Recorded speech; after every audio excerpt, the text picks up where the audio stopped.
Welcome to Taking Charge of My Cancer podcast, episode 20. I am Derly Munoz, your host, and I have a pleasure to have a very special guest today, Marina Blackford. Marina is a mom, dental hygienist, and two-time breast cancer survivor. She received the news that she had stage 2 breast cancer 1 week after qualifying for the Boston Marathon.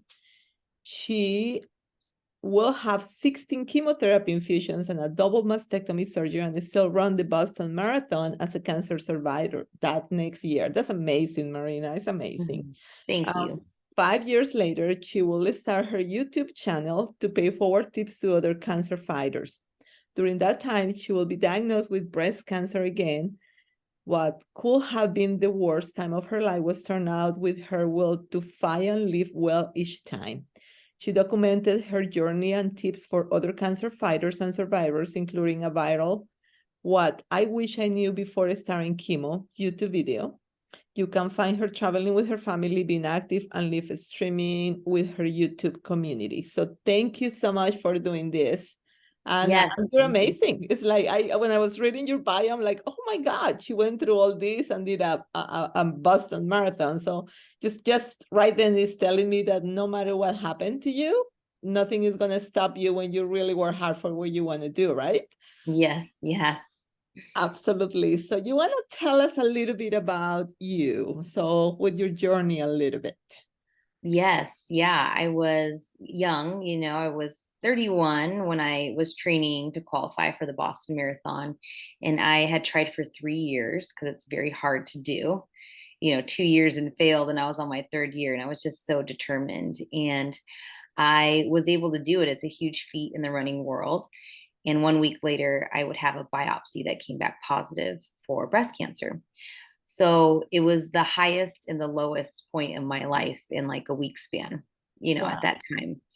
And as scary as that was, I took that tenacity and just applied it to my cancer journey, because I had 1 year to get to Boston. When you qualify, you run the next year, and you cannot defer it for any reason, including cancer. Wow. So you can tell them, I got cancer, can I run it the next year? And the answer is no. So that was my goal. And so I used all my marathon training to help me with my cancer journey. I became just used all the routine things that could help you, down to what I was eating and how I was sleeping and any natural aids. And so when I did that, I noticed a difference in how I felt on the cancer journey. And then I realized that I had to share these tips with other people. Amazing. Amazing. So glad that we're doing this. Yes. So you're a dental hygienist. You still practice? Yes. Still practicing dental hygienist, 15 years. Okay. And so I am a healthcare provider. And so I know what it's like to be on both sides, be a patient and be the healthcare provider, diagnosing and, co-treatment planning with patients. So communicating was something that has helped me with everything to this point, my YouTube channel, but helped me personally advocate for myself. And so I'm really thankful that I've had the experience as a healthcare provider too. Awesome. Perfect. So will be 3 valuable tips, and I'm sure you have 1,000 valuable tips, but if you can pick 3 that you have learned through your journey as a cancer survivor, what will be that? Yes. Top 3 tips number 1 would probably be is acceptance. And there's more to that, but accepting, current situations. And I feel like there's a lot of growth that comes with acceptance, because being diagnosed with cancer is incredibly hard, incredibly scary, and you feel so out of control. But when you stop fighting, where you're at, I feel like you can start doing something about it. So acceptance for me on many parts of the journey. But my second tip would be to ask for help. And that's something I was not good at before the cancer journey at all. I was very independent. I mean, just think of it, a marathon runner. I could go out and run by myself every day. I can just step foot outside my door and do it. But having cancer required me to accept help. And I think that's hard for a lot of people because we've been doing life ourselves since we've, flown the nest kind of thing. So accepting help. And the third thing I would say is to be your own advocate in this process. There are healthcare providers that are there to help you along the way. But sometimes if you don't ask the question or bring up, issues you're having, they don't know how to direct you. So you really have to speak up for yourself during this whole process. Mm-hmm. Yes. That's very valuable. And I hear that on almost every podcast I have done, not just from the patient standpoint, but everybody involved with you guys. Because I Mhm. think as a human beings, you're right, we wanted to do it alone. We don't want to bother our husbands or our Mhm. family, and we don't want to worry them, and we just take it all. And we don't have to take it all, right? So much Mm-mm. easy when you just share that. So that was really good. How about your most painful lesson?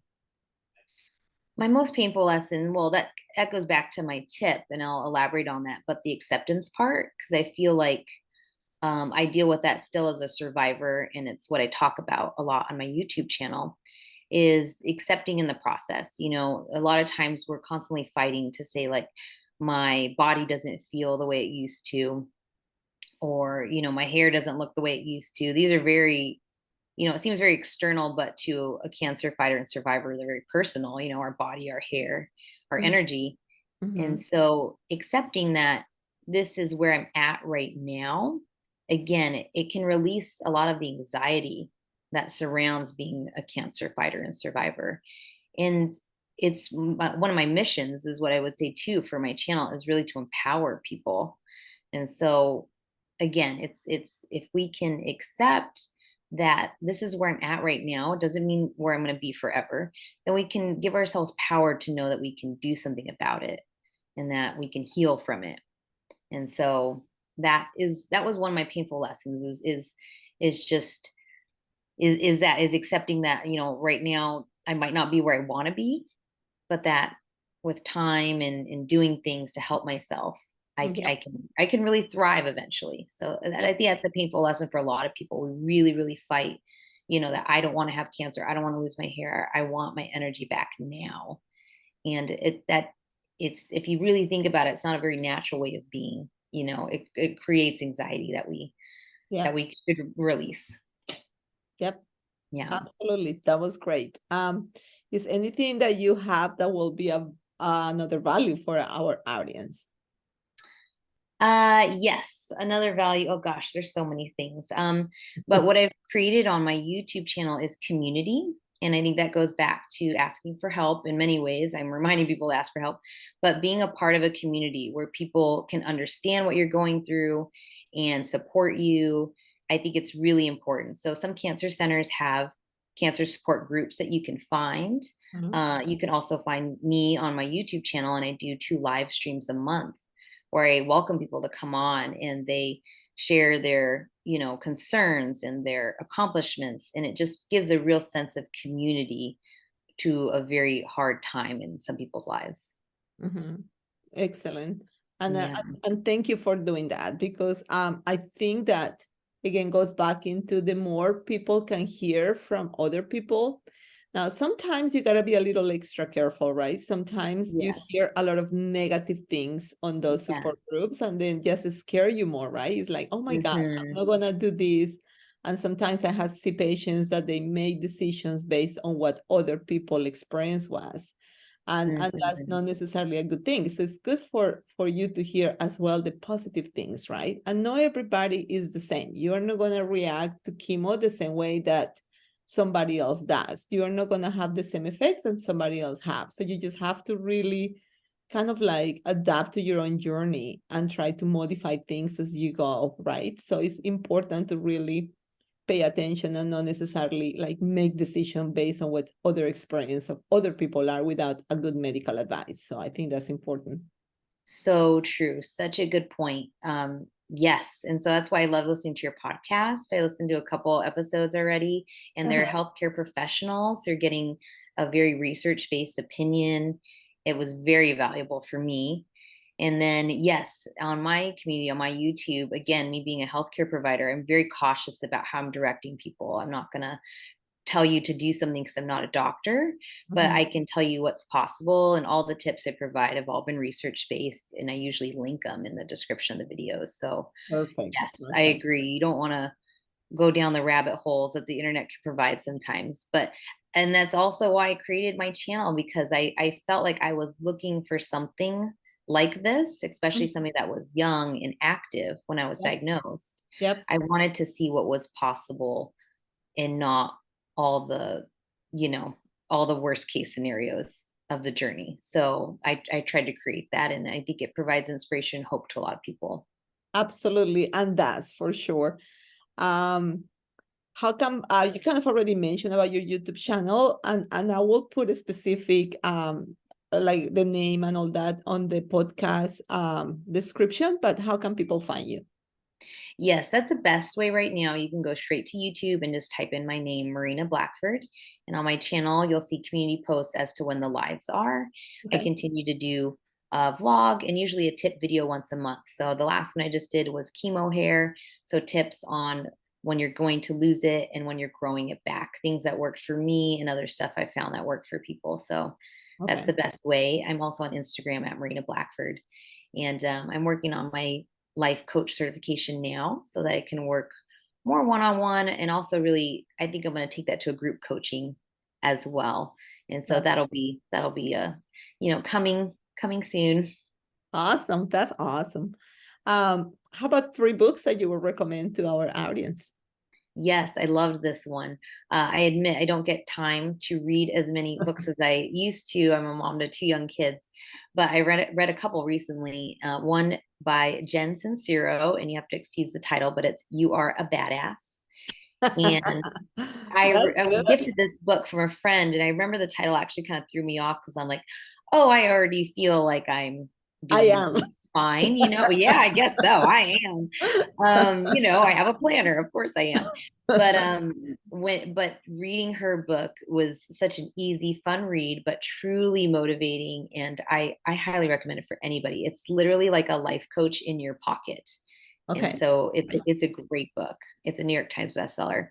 The second book, I picked it up again, thinking of recommending it, and it almost brings me to tears every time. But it's Tuesdays with Maury by Okay. Mitch Albom. It's Okay. in the 25th year anniversary of the book, and so he just did another podcast with Oprah on his book.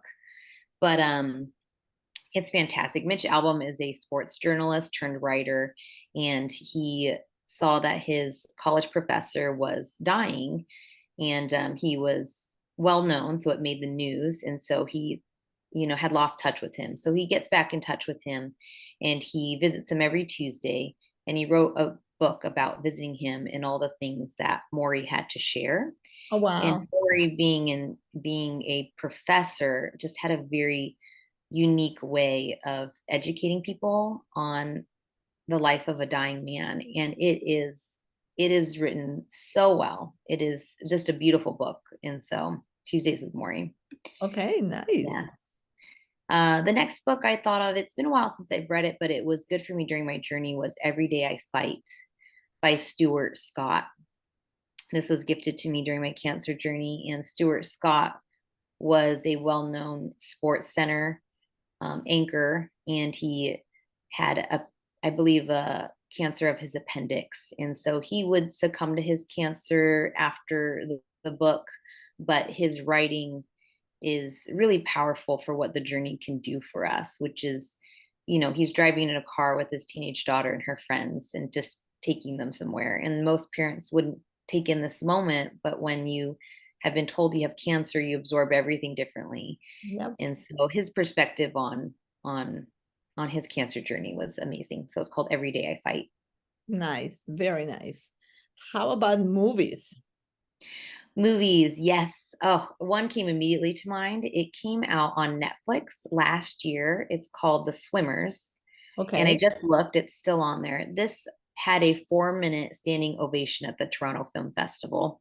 It's a movie about two Syrian girls that are escaping their country in warfare, and it's based on a true story. And so they are swimmers, and one is determined to go to the Olympics. And Okay. it's their journey of fleeing from Syria, uh, during turmoil, and going to another country in their pursuit of just freedom. And it's so touching, and and I was a swimmer in high school, so I just appreciate that aspect of it. But I mean, the fact that it's a true story and you watch what they have to go through to just have some peace in their life, it is very humbling. So the swimmers Yes, I is, actually watched the movie and I totally agree. Great movie. isn't it? Oh my gosh. Oh, it's like I can't complain about it being 115 out in Arizona right now because I'm in air conditioning, Yes. life will be okay. Yes. And a second movie, I'll just do two movies. The second movie I really love is Eat, Pray, Love with Julia Okay. Roberts. Okay. I don't And know that's if based, oh, it's fantastic. And that's based you on the book by Elizabeth Gilbert. So it's her story as a writer of finding herself in her, I don't know, I think she's like mid 30s, but she's having a, midlife crisis. She's, finding herself divorced, and she's a writer, but just feels totally unfulfilled in her life. And she decides to take a journey to Italy and India and Bali. So hence the eat, pray, and love part of the journey. She eats in Italy and she prays in India and she That's loves in awesome. Bali. And it is Julia Roberts, so you can't go wrong, but eat, pray, love. Exactly. Never, right? Yeah. Awesome. How about podcast? Podcast. Yes, I am a big fan of Jay Shetty. He has the number one health podcast, and he just interviews some really great experts in the area of mind, body, and soul. He wrote a book called um, Think Like a Monk. And so his podcast is great. He just really interviews some really great people. He just interviewed Ed Milet on there recently. And Ed Milet wrote a book about one more. If you can just do one more, just one more little thing, one more day, it's just very motivating. So Okay. Jay Shetty. Okay. Second podcast, I am a fan of Oprah's Super Soul. Okay. Again, she's always had fantastic interviews, and she just released a new series on her podcast called The Covenant of Water Okay. about that book and author. So Oprah Super Soul. And the third one would be I listen to Mel Robbins because she's also just very motivating. And I'm just drawn to these writers. Mel Robbins was a writer. And so she just has a very real and a very humorous way to motivate people. And Okay. it starts with her method, the countdown from 5. You count down from 5 to do something hard. You can't get out of bed, count down from 5, and it's just, and Nice. that's what we I need listen sometimes. to That's it. what we really need sometimes as the cancer patient, and survivor, and anybody that's going through like, a lull in their life. So it's Yeah. very motivating. Nice. I'm gonna listen to that. I just, yeah, getting all these great ideas. I just don't have enough time to be able to I do know. that I and read all feel that you. books that you guys I feel advise. you. So yeah. So has been one question that you wish I will have asked you, and will you have answered? One question. It's a good question. I guess that the cancer journey doesn't end when the treatment ends. And I think a lot of people discover that, but don't know that when they start the journey. And that's not to scare anybody, it's just to bring enlightenment to what we're terming now as survivorship. And so a lot of people ask me, what do you do with the fear of cancer coming back? Mhm. It's probably that and chemo hair, probably my number one questions. And so again, that's where I find that finding a community or somebody you can talk to can be really good. My cancer center even provided, a therapist that I could speak to on, telehealth. And so I'm just trying to bring awareness to the feelings that you are going to feel, because I feel like we have to feel them to get through them. Mhm. And so it's survivorship that, and in line with what you do, for example, I mean, I was done with treatment, and a year later, I would have cording happen under my armpit. And Mhm. it was so unusual to me and very scary to have pain under an armpit as a breast cancer Yep. survivor. One, they're going to ultrasound it, make sure it's nothing, and it wasn't. And then it was very visibly cording. So they sent me to physical therapy, PT, and OT at the cancer center. And I was in the hands of amazing people that just, gently massage and educate you about movement in your body. And Mhm. that was 1 year after I was done. Oh So it's wow. that kind of stuff that could happen Mhm. that, again, I mean, we don't want it to happen, but if it happens, to know that we can do something about it. Absolutely. Yeah. Did you have physical therapy right after your mastectomies? Were that offered to you? It was not offered to me. I sought it out after my double mastectomy the first time. Okay. I ran a 5K, of course. Right before surgery. I'm like, I'm in between chemo and surgery. Let me just do this. And at that, it was a 5K that was supporting breast cancer. And so I met a physical therapist there, and that Okay. was her specialty. And I said, I'm going to contact you when I'm Awesome. done. So a month after my surgery, I did physical therapy with her for about 2 to 3 months. And it is one of my number one tips for anybody that's going to have to do that kind of surgery, is to have physical therapy. Okay. Great. Yes. Did they ever did like a surveillance program with you for like lymphedema surveillance if they remove any lymph nodes? Again, after my first journey, and this was in 2015, so some time ago now, they didn't, but I took it upon myself to explore my cancer center and find out there was a lymphedema specialist. So I did go there, and she did do an assessment and taught me about the lymphatic massage. Okay. And yes, but I did have to seek that out. I think they're better at connecting the dots now for people, but again, don't assume that. So, Mm-hmm. but I think they may be a little better at that now. And so my risk is low. I haven't had a lot of lymph nodes removed, but having any removed can put you at risk. Yeah. So again, education is key. Mm-hmm. Yeah. All right. Well, that has been amazing. Thank you for sharing your story. You're so inspirational. You know, I have a patient who she is on her, I want to say she is on her 60s. And she is amazing. She is, oh my God, I just slipped my mind. She's European. And I cannot think of the name right now. She'll listen to this and she'll kill me because I don't remember the name. But anyway, so she was going through chemo and had the first chemo session. She had chemotherapy prior to surgery. And then it's like, well, I'm running the Donna Marathon in Jacksonville. And I'm like, you are not running the Donna Marathon next week after your first session of chemo. What are you talking about? Just go walk it, right? Just walk. I'm not going to tell you not to run it. Just walk it. And then she's like, okay, fine. But you got to watch your blood counts. You got to be careful. No, she kind of have an infusion, I believe was on Tuesday or Wednesday, and the marathon was on Saturday. Oh my goodness. And then I'm like, okay, fine. You have my blessing to just walk it. If you can just maybe go a little bit faster, that's okay. She comes back. She's like, I run it and I win it. And I'm like, oh my God. And she's now doing like, wow. she's doing like Iron Woman. Like she's doing Wow. craziness now of like, you know, like Yes. biking, swimming in the ocean. I mean, she's crazy. And she's on her like Amazing. 60s. It's amazing. It's like, oh Amazing. my God, you're just so inspirational. That's And something I'll jump in because I don't want to forget. And I think that's a key word I want to mention too, is the mindset. Now, not everybody's gonna be like me or your other patient and run a marathon in the middle of treatment. But I think taking some of that mindset. Yep. It's scientifically proven that if we are able to convince ourselves that we can do something, we are better at doing it. And so you really have to be willing to open your mind. And I'm a big fan. I say fake it till you make it to some people, you know, on this journey. I'm like, okay, you know, just like write it down. Like say, today I'm going to feel good. Today I'm going to do one more thing better than I did yesterday, you know, or I'm going to swap one unhealthy thing today for something healthy.